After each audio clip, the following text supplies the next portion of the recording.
السوال السادس، چھٹا سوال، حل للداعی فی المسجد النبوی ان یجعل وجہہ الی القبر المنیف ویسأل من المولا الجلیل متوسلا بنبیہ الفخیم النبیل صلی اللہ علیہ وسلم۔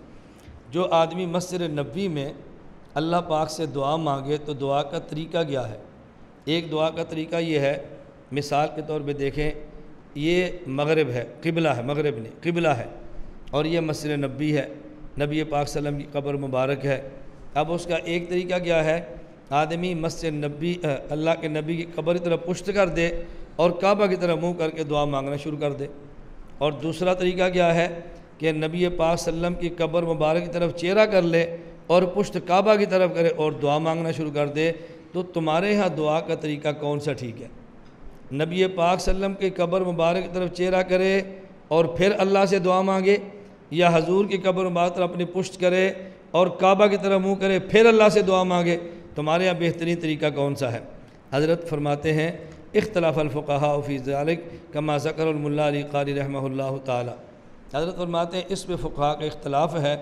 بعض فقہاء کہتے ہیں کہ وہ وہاں دعا مانگتے وقت منہ کعبہ کی طرف کرے اور پشت اللہ کے نبی صلی اللہ علیہ وسلم کے روضہ کی طرف کرے، اور یہ رائے بیان فرمائی ہے ابو اللیث کی، کرمانی کی اور سروجی کی۔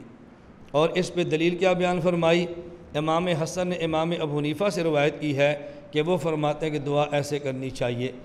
آگے حضرت سہارنپوری رحمہ اللہ فرماتے ہیں ملا علی قاری کے حوالے سے کہ محقق مطلق ابن الحمام فرماتے ہیں کہ ابو اللیث کی بات درست نہیں ہے، بلکہ جب آدمی دعا مانگے تو چہرہ رسول اکرم صلی اللہ علیہ وسلم کی قبر مبارک کی طرف کرے اور آپ کے توسل سے اللہ سے دعا مانگے اور پشت اپنی کعبہ کی طرف کرے۔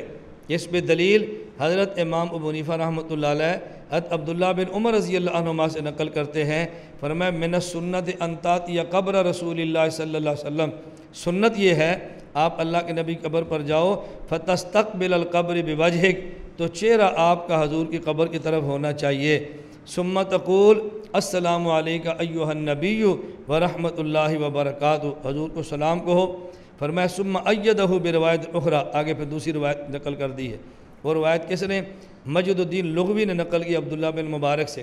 حضرت عبداللہ بن مبارک فرماتے ہیں کہ حضرت امام ابو حنیفہ رحمۃ اللہ علیہ فرماتے ہیں میں مسجد نبی میں تھا اور وہاں ابو ایوب سختیانی رحمۃ اللہ علیہ تشریف لائے، انہوں نے نبی پاک صلی اللہ علیہ وسلم، میں نے دیکھا کہ وہ کیا کرتے ہیں، یہ دعا کیسے مانگتے ہیں۔ انہوں نے اپنے چہرے کو اللہ کے نبی کی قبر کی طرف کر لیا اور اپنی پشت کو کعبہ کی طرف کر لیا اور بقا غیر متباکن، وہاں کھڑے ہو کر رونا شروع کر دیا، اور ایسے نہیں روئے جیسے تکلف سے کوئی مصنوعی رونا روتا ہے، حقیقتاً رونا شروع کر دیا، اللہ سے دعا مانگی، فقام مقام فقیہن، ایسے کھڑے جیسے فقیہ مانگتا ہے، فقیہ کھڑا ہو کے دعا مانگتا ہے، شان فقاہت کے ساتھ مانگے رہتے۔ اب ملا علی قاری رحمہ اللہ فرماتے ہیں اس سے معلوم ہوتا ہے حضرت امام ابو حنیفہ پہلے متردد تھے کہ منہ کس طرف کریں۔ حضرت ابو ایوب سختیانی رحمہ اللہ کے عمل کو دیکھنے کے بعد امام صاحب کا تردد اپنا ختم ہو گیا۔ اب اگر ہم یہ کہیں امام صاحب سے دو روایتیں ہیں، ایک روایت قبلہ کی طرف منہ کرے اور ایک روایت اللہ کے نبی کے روضہ کی طرف منہ کرے، تو حضرت فرماتے ہیں اب دونوں میں جمع کرنا آسان ہے کہ قبلہ کی طرف منہ کرنے کا قول پہلے کا تھا اور اللہ کے نبی کی قبر کی طرف منہ کر کے دعا مانگنے کا قول بعد کا ہے۔